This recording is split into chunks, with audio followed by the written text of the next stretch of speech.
palavra do Senhor que nos inspira, é através dela que tudo se cumpre na nossa vida.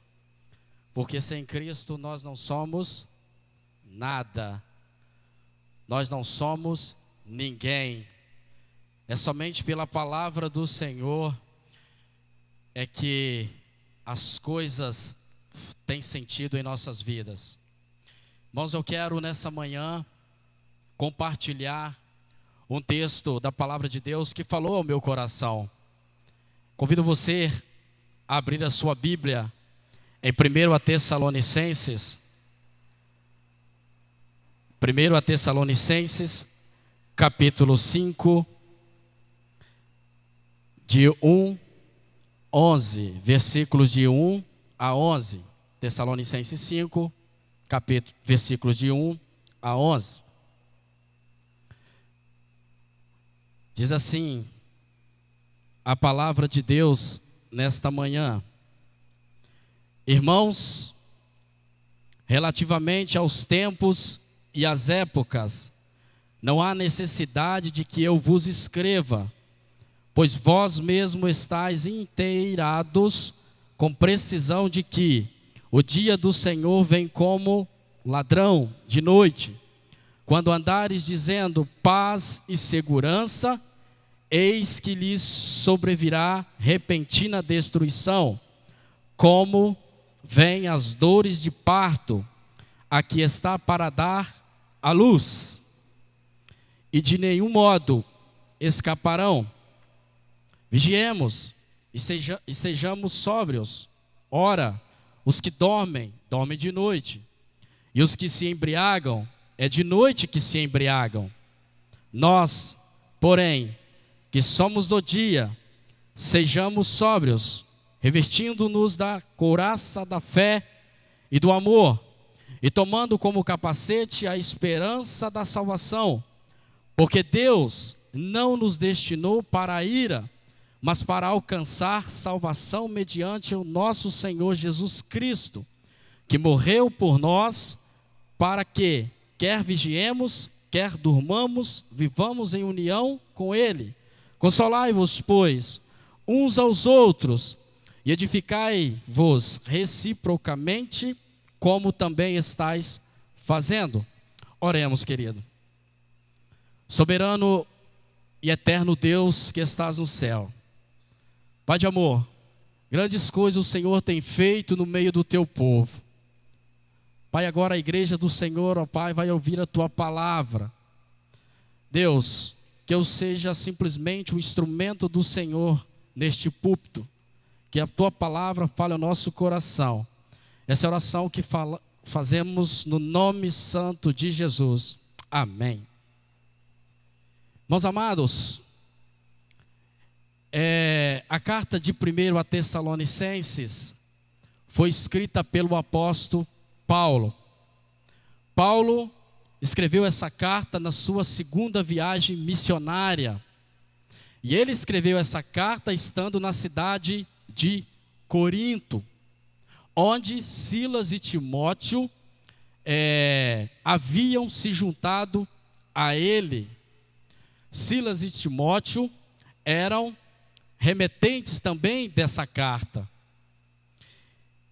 Queridos, e a igreja de Tessalônica compunha-se de convertidos, dentre os judeus, mulheres da comunidade local.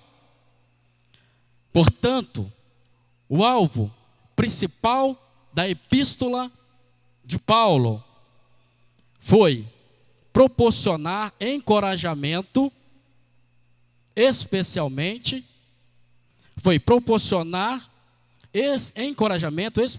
a esses novos convertidos vindo do paganismo, a fim de que se estivesse fiéis, mesmo em meio a severas provações e perseguições. Paulo enfatiza nessa primeira epístola, ele vai falar cada final de cada capítulo da primeira epístola sobre a volta de Jesus. E na segunda epístola de Paulo, segunda Tessalonicenses, Paulo, no capítulo 1 e no capítulo 2, Paulo também vai falar sobre a volta de Jesus.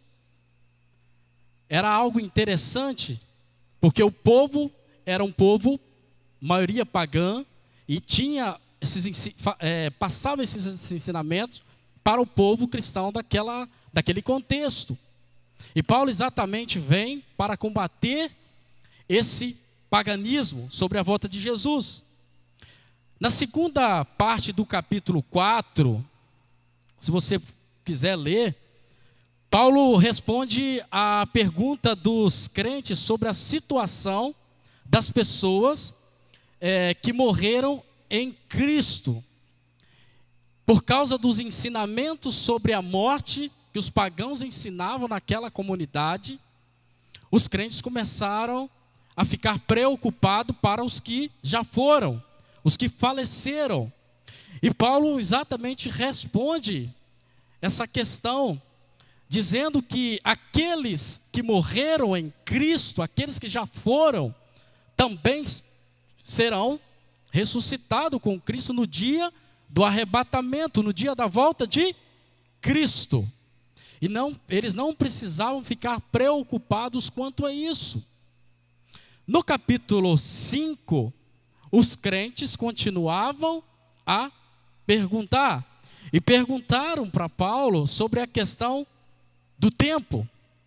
E vai dizer bem, aí Paulo fala logo no início do capítulo 5, versículo 1, olha: irmãos, relativamente ao tempo e às épocas, não há necessidade que escreva. Querido, no mundo pagão do tempo de Paulo, as pessoas não tinham esperança quanto aos que já foram. E os crentes de Tessalônica, como eu já disse, ficaram muito preocupados com isso, com seus entes queridos. E Paulo responde isso no capítulo 4, na metade do capítulo 4, de 13 a 18. E no versículo 5 agora, no capítulo 5, Paulo vem respondendo a questão dos tempos.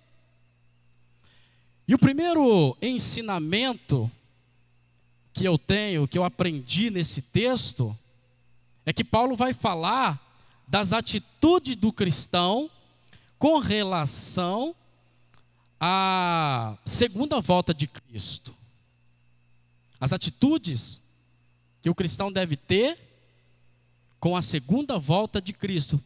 E a primeira atitude que eu aprendi, que Deus falou no meu coração, estudando esse texto, é uma atitude de esperança. É uma atitude de expectativa. Parece que dá a entender que os cristãos perderam o ânimo pela volta de Cristo. Não se fala mais sobre a volta de Jesus nas igrejas. É um tema que parece que ficou de lado. Porque penso eu que os crentes devem dizer, olha, eu já sou salvo, para que falar da volta de Jesus se eu vou morar com Jesus, se eu vou estar com Jesus? A primeira atitude então é uma atitude de esperança. O primeiro ponto dessa atitude é: quanto ao tempo da vinda do Senhor, não compete ao homem saber. Paulo estava dizendo para os crentes de Tessalônica: olha, quanto ao tempo não há necessidade, não precisa ficar preocupado. Vocês devem ficar preocupados em estar prontos, preparados para a grande volta de Jesus. Esse grande acontecimento que para nós cristãos será um momento de glória, mas para os ímpios será um dia terrível. Zacarias vai falar isso. Paulo já havia ensinado aos crentes sobre a questão do Kairós e sobre a questão do Cronos. Pertence a Cristo. O tempo pertence a Deus. Inclusive Jesus Cristo em Atos, capítulo 1, versículo de 6 a 7, Jesus vai dizer muito bem claro que, dizendo que não lhe competia saber o tempo e a época, somente Deus conhece o dia da segunda vinda de Cristo. Os crentes ainda insistiam querendo mais detalhes sobre sobre o tempo, a questão do Kairos e do Cronos. E Paulo insiste em dizer, olha, eu não tenho nada a acrescentar, não tenho mais nada que falar sobre isso. Paulo todo tempo fala assim, olha, vocês precisam ficar preparados, vigiar.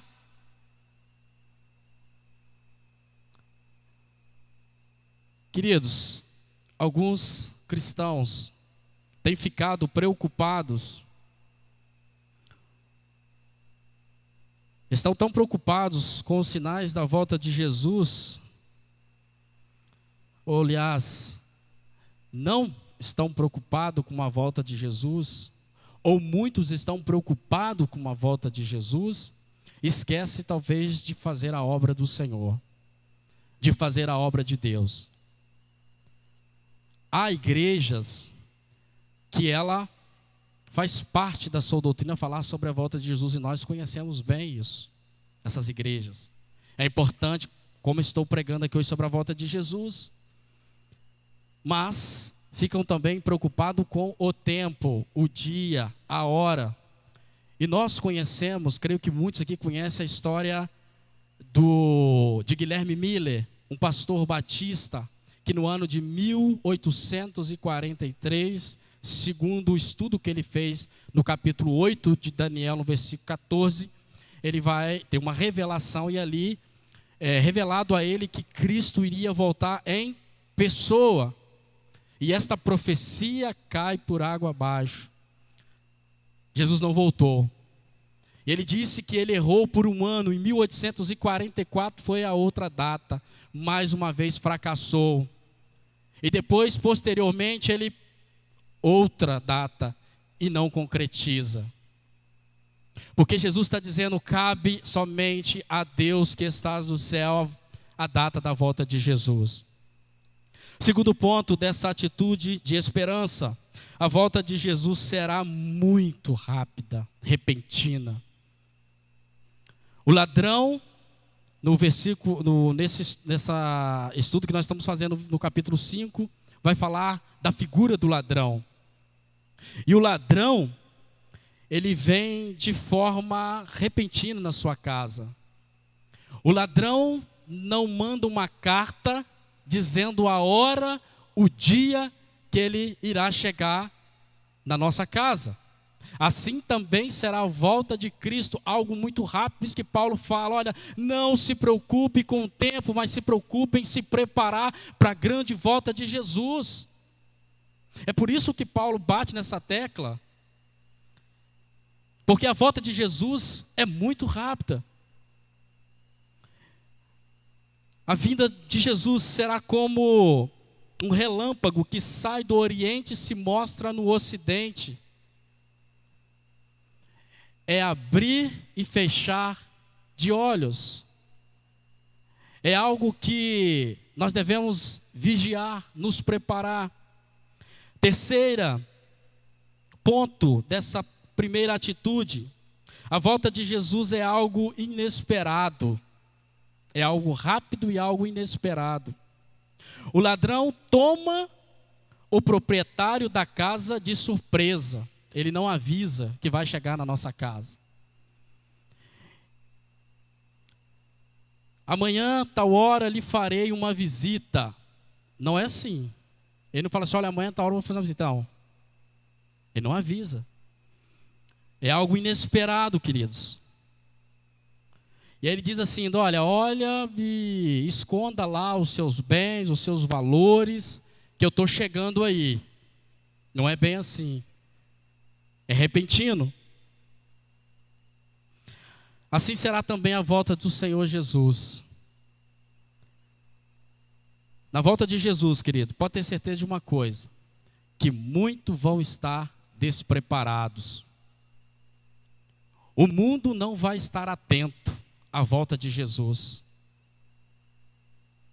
Muitos não vão estar ligados. Será como nos dias de Noé, e nós conhecemos bem a história.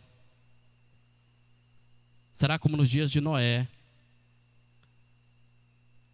Falavam que Noé estava louco e não era verdade sobre a questão da volta de Jesus, sobre a destruição do mundo. E as pessoas vão estar se preocupando com seus interesses, com suas coisas pessoais, vão estar se preocupando com os prazeres da carne, com os prazeres que esse mundo oferece, esquecendo da grande volta do Senhor. É interessante que falar sobre a volta de Jesus, para muitos, é motivo de zombaria.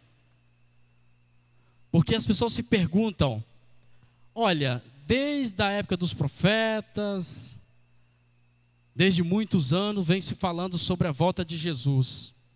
E o mundo continua do mesmo jeito. O mundo continua do mesmo jeito. Queridos, recentemente, há um mês atrás, a minha mãe faleceu. E foi assim, uma dor muito grande perder minha mãe. A minha mãe, ela não era crente. Era uma mulher de Deus, uma mulher católica, mas posso dizer um católico fervoroso, se é que posso dizer assim.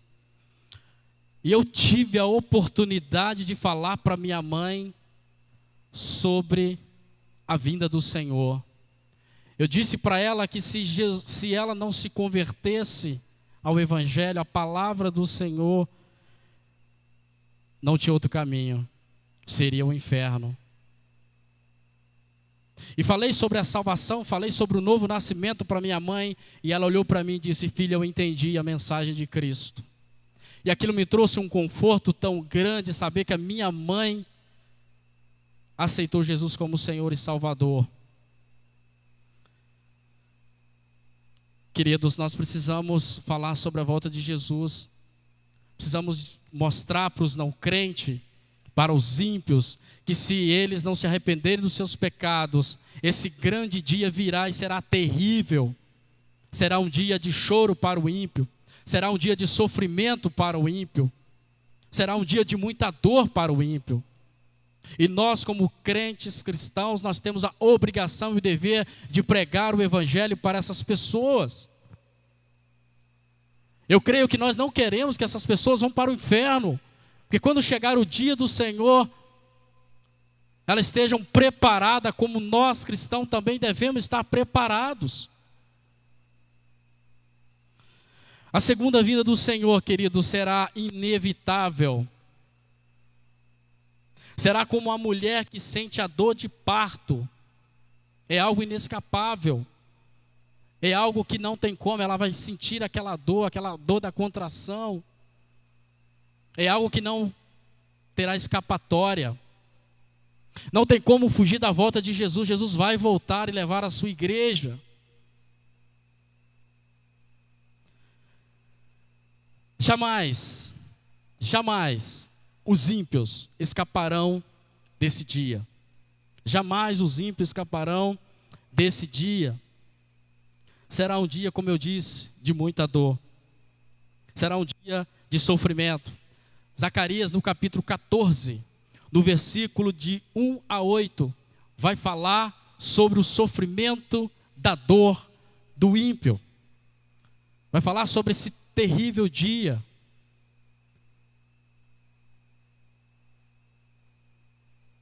Muitas das vezes, nós nos colocamos em uma zona de conforto.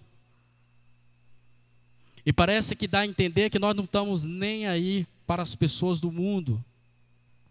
Nós nos colocamos entre quatro paredes. Aqui nós estamos, muitas vezes, pregando para crentes. Não que nós devemos pregar para crentes, sim, temos que pregar para os crentes. Os crentes precisam ouvir, os salvos precisam ouvir.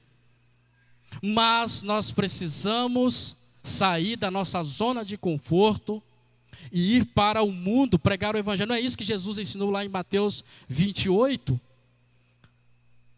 Não é isso que está escrito aqui? Essa é a nossa responsabilidade. Evangelizar, integrar, discipular, enviar e batizar. Eu creio que nós não queremos que o ímpio passe por esse sofrimento, por essa dor. Essa é a nossa responsabilidade, queridos, como crentes. Nós devemos sair da nossa zona de conforto e ir para o mundo pregar o evangelho. Irmão Zé Carlos, mas como é que eu prego o evangelho? Querido, é na sua escola, a oportunidade que você tem, é no seu trabalho, a oportunidade que você tem. Eu não estou dizendo para você lá no seu trabalho, na escola, começar assim. Não, vai ter um tempo, vai ter um momento de você falar com Deus. A minha esposa tem uma amiga, uma colega de trabalho que está passando por um problema, mas no momento de almoço dela, ela consegue ali passar a mensagem, transmitir a mensagem de Jesus Cristo, falar algo que anima aquela mulher. Queridos, nós precisamos como crente ficar preocupado com as pessoas que estão indo para o mundo. Jesus está dizendo que o grande dia do Senhor será terrível para os ímpios, para os não crentes. E nós precisamos evangelizar, precisamos falar de Jesus para essas pessoas. Não importa o lugar que você esteja. Ah, irmão Zé Carlos, eu não quero esse negócio de ir para a rua, isso é besteira. Para que isso? Ah, negócio de sair falando de Jesus para as pessoas aí, isso é bobeira. Querido, bobeira não. É bobeira não. Em Nova Cobilândia eu já tive muitas experiências de pessoas que não vieram para a igreja, não estão aqui na igreja, mas pessoas que sentem falta da palavra do Senhor. Quando a gente senta para conversar com aquelas pessoas no evangelismo que nós fazemos, você vê, queridos, é interessante que a gente sai mais forte. Você quer, sei lá, você vai para abençoar aquela pessoa, mas você é abençoado por aquela pessoa, por causa do seu testemunho.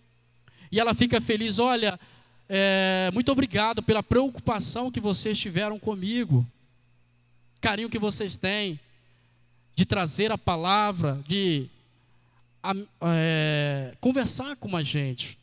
O simples fato de você dialogar com uma pessoa, de estar ao lado daquela pessoa, para ela já traz uma alegria, uma satisfação muito grande. Segundo ponto, querido, segunda atitude é uma atitude de vigilância. Nos capítulos 4 e 7 a gente vai ver bem isso. O apóstolo Paulo alerta sobre os perigos de dormir como os demais que vivem nas trevas. Ou seja, treva aqui nós podemos dizer pecado. Aqueles que dormem. Este dormir dá a ideia de uma pessoa ignorante. Ignorar a verdade. O dormir dá a impressão daquela pessoa que, olha, que não está nem aí com a volta de Jesus. Ela não está atenta, ela não está vigilante, ela está dormindo. Por isso que Paulo usa essa expressão para os crentes em Tessalônica. Então, parece que não estão se preocupadas com a volta de Jesus. E Paulo fala, olha, estejam prontos para esse grande dia. Dormir significa viver como se nunca houvesse vir a volta de Jesus. As pessoas não se preocupam mais. Paulo vai falar sobre a necessidade de vigiar, é preciso vigiar. Estar atento, de observar os avisos, ficar de olhos abertos, de estar atento às promessas, de viver em obediência. Obediência à palavra do Senhor, obediência aos mandamentos do Senhor, de continuar firme na palavra, de continuar firme no evangelho. Precisamos voltar às escrituras, querido. Precisamos devorar as escrituras, precisamos comer as escrituras. Não simplesmente pegar as escrituras e ler como fosse um livro qualquer, mas de aprofundar na palavra de Deus, extrair. Lá no seminário a gente fala o suprassumo. É buscar de fato o que o autor está querendo dizer para a igreja. E é isso que Paulo estava dizendo. Fique atentos, fique vigilantes. Viva na expectativa da volta de Jesus. Paulo fala sobre a questão de ser sóbrio. Sóbrio é estar em total controle pessoal e domínio próprio, que é o contraste da pessoa embriagada. A pessoa embriagada, ela não sabe nada que acontece ao seu redor. Ela não está atenta aos perigos que está à sua volta. E a pessoa que está sombrio, ela tem consciência, ela é consciente, ela está ligada, ela está atento aos movimentos, a tudo o que acontece. E nós, como cristãos, também devemos estar preparados para esse grande dia. Para esse grande dia. Ser sombrio é estar preparado para a grande volta de Jesus. Ser sombrio é ter a vida espiritual séria. Devemos andar com Deus todos os dias. Devemos vigiar todos os dias. Terceira atitude é uma atitude de estar em guarda. Paulo vai dizer que a vigilância e o ser sombrio ainda não são suficientes. Nós precisamos nos revestir da armadura, como um soldado vai para a guerra. Devemos estar equipados, devemos estar preparados, devemos nos armar devida e positivamente para a batalha, para que não deixamos ceder ao terreiro do inimigo, ao terreiro do diabo. Nós devemos estar preparados para essa batalha espiritual, mas também que possamos avançar positivamente na batalha em favor da verdade. Em favor da verdade, que é Cristo. A posição do cristão é uma posição de enfrentamento ao pecado. Nós devemos dizer não ao pecado. Dizer não ao mundo. Queridos, se nós não dizermos não ao mundo, se nós não rejeitarmos o pecado, nós também vamos ser pego de surpresa quando Jesus voltar. Quando eu vou evangelizar, eu pergunto às pessoas assim: se Jesus voltasse hoje, você teria certeza para onde você iria? E a maioria deles dizem: não tenho certeza. E ali eu começo a falar do evangelho para eles, falar sobre a vida eterna. E nós cristãos, muitas vezes nós colocamos nessa zona de conforto, achando que nós não precisamos nos preocupar com a volta de Jesus. Mas a igreja de Cristo precisa ser uma igreja militante. Ela precisa ser uma igreja atenta aos acontecimentos. Ela precisa estar atenta sobre a volta de Jesus. A volta de Jesus será o quê? Como um ladrão. Ele entra na sua casa repentinamente.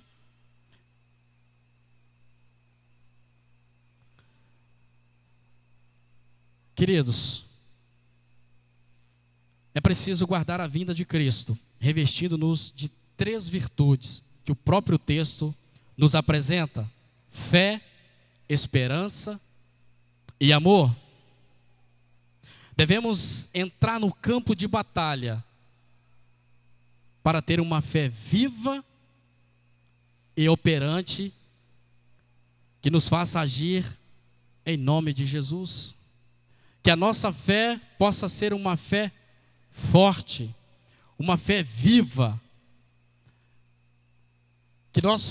Porque se eu e você não tivermos uma fé viva, uma fé forte, aí sim acontece que eu li agora há pouco. A gente abre espaço para o inimigo entrar na nossa vida. A gente dá espaço para o diabo fazer o que ele quiser, a bagunça que ele quiser na nossa vida.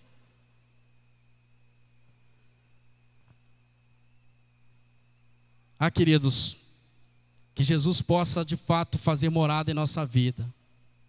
E que quando Jesus voltar nós possamos estar preparados. Devemos ter um amor profundo por Deus e pelo o próximo. Nós estamos muitas vezes na nossa zona de conforto, estamos nem aí para o que acontece no mundo. Mas eu costumo dizer que a igreja também, o mundo precisa vir para a igreja, mas a igreja também tem que ir ao encontro do mundo. Evangelizar essas pessoas. E o Paulo, ele era um missionário. Paulo, ele fazia suas viagens missionárias por várias igrejas, por várias comunidades, evangelizando, pregando, falando do Senhor Jesus. Paulo não ficava somente em uma comunidade, simplesmente, não. Paulo evangelizava, Paulo pregava, Paulo falava da volta de Jesus, como falou para os Tessalonicenses. E nós precisamos também continuar pregando o evangelho, continuar pregando a palavra do Senhor.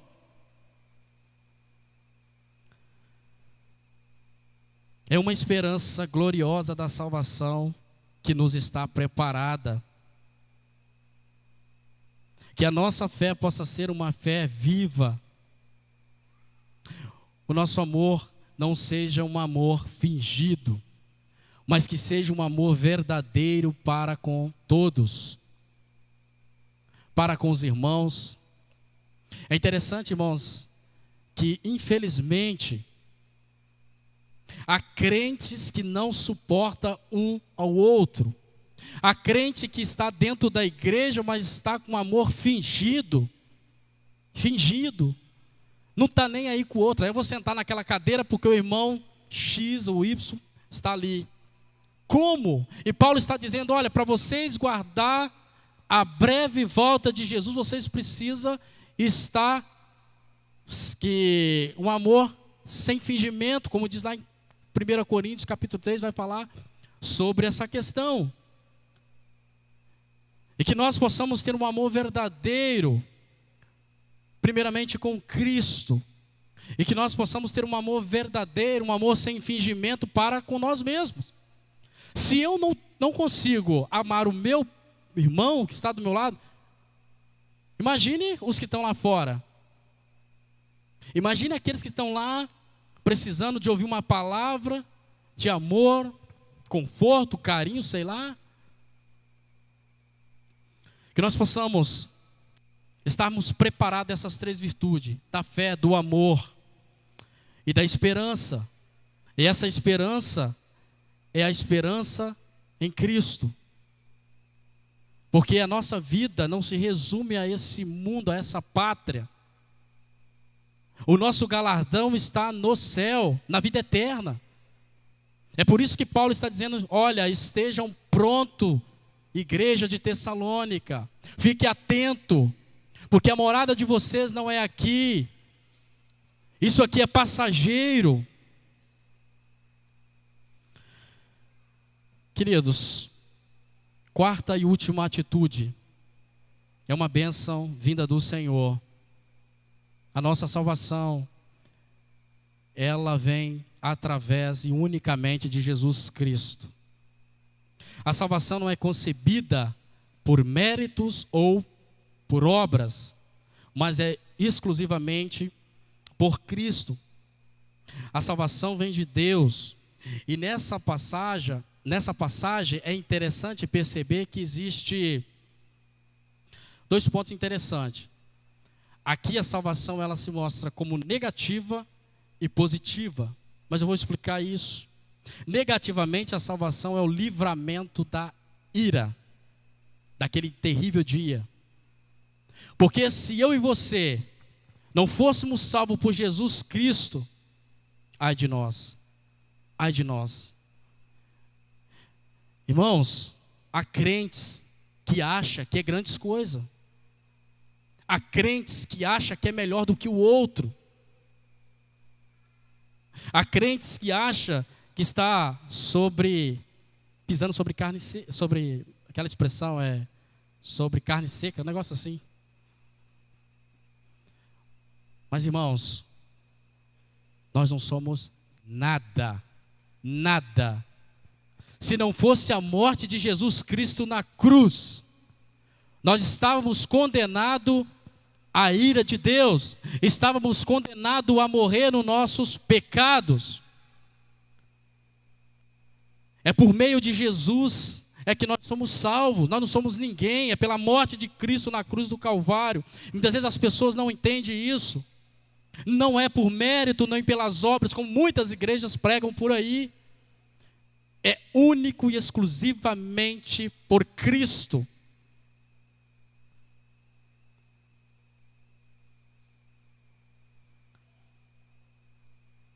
Queridos, no capítulo 1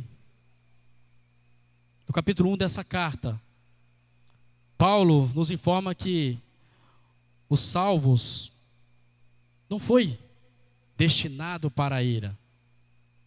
Os salvos não. Aí você me pergunta agora, irmão Zé Carlos, mas por que pregar então para nós? Nós somos salvos, por que falar da volta de Jesus? Se nós não estamos condenados à ira, nós não estamos condenados a esse grande e terrível dia de dor, de choro e de sofrimento. Mas Paulo diz para a igreja, olha, vigiai, fique atento. Pregai o evangelho para as pessoas. Pregai o evangelho para quem ainda não se converteu, não conhece a Jesus. Essa é a nossa responsabilidade como crentes, que entendemos e cremos que estamos na glória de Deus. A parte positiva da salvação foi providenciada pelo resultado da cruz de Cristo. Esta bênção, queridos, deve ser uma constante comunhão com Cristo. Nós precisamos estar em constante comunhão com Cristo, senão jamais nós vamos ver a glória de Deus. Jamais nós vamos ver a glória do Senhor. Paulo diz que tanto os vivos, os que vivem, tantos os mortos, estão unidos com Cristo. Porque os crentes de Tessalônica estavam preocupados com relação à morte. E Paulo está dizendo para eles, olha, não se preocupa. Que se os seus entes queridos, se os seus parentes morreram em Cristo, eles também ressuscitarão em Cristo. Não se preocupe quanto a isso. Estamos unidos com Cristo, agora estaremos unidos com Ele no céu. Essa deve ser a nossa certeza. A razão, queridos, porque os crentes podem aguardar a salvação e não a ira de Deus, acha-se na pessoa de Cristo. Na morte de Cristo somos mais que vencedores. Se Cristo não tivesse morrido, estaremos perdidos. Esta bênção deve ser uma constante comunhão entre os crentes. É aquilo que eu disse. Muitas vezes os crentes estão na igreja, não se falam, muitas vezes estão de mal um do outro, separam-se os seus grupinhos. Infelizmente, irmão, tem isso na igreja. Parece que um tem o seu grupo, o outro tem o seu outro grupo, e assim a igreja fica dividida. O crente não edifica a si mesmo, ele precisa da igreja para se fortalecer. Nós precisamos um dos outros para que possamos ficar fortes, firmes, esperando a grande volta de Jesus. A igreja tem perdido o senso e a proximidade à volta de Jesus. A igreja parece que não está se preocupando mais com a volta de Cristo. É preciso encorajar uns aos outros, falar também sobre as coisas futuras, aquilo que vai acontecer.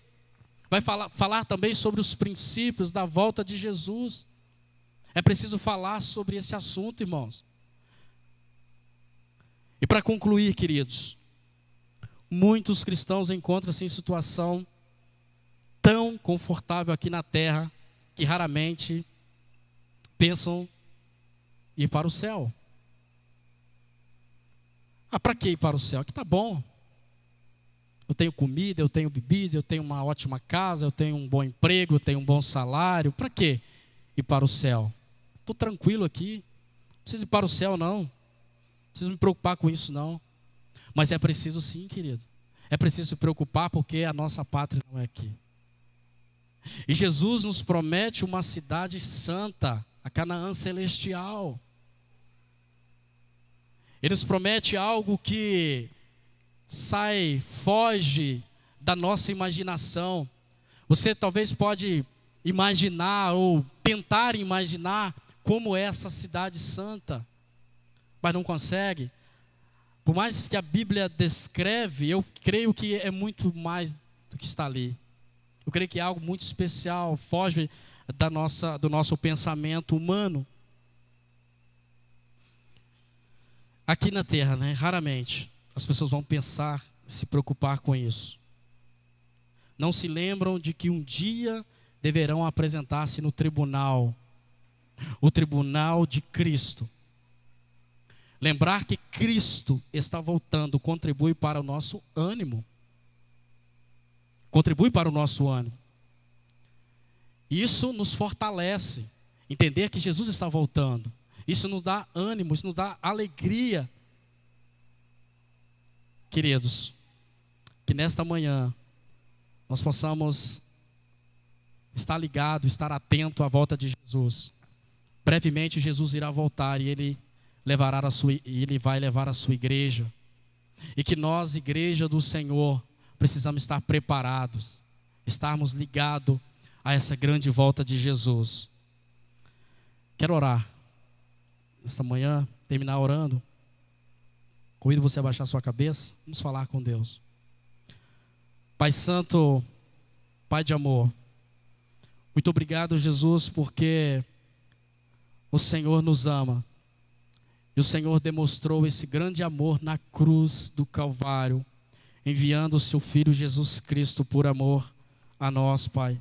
Aquele que se arrepende dos seus pecados, aquele que entende, Jesus, que o Senhor é Salvador da vida dele.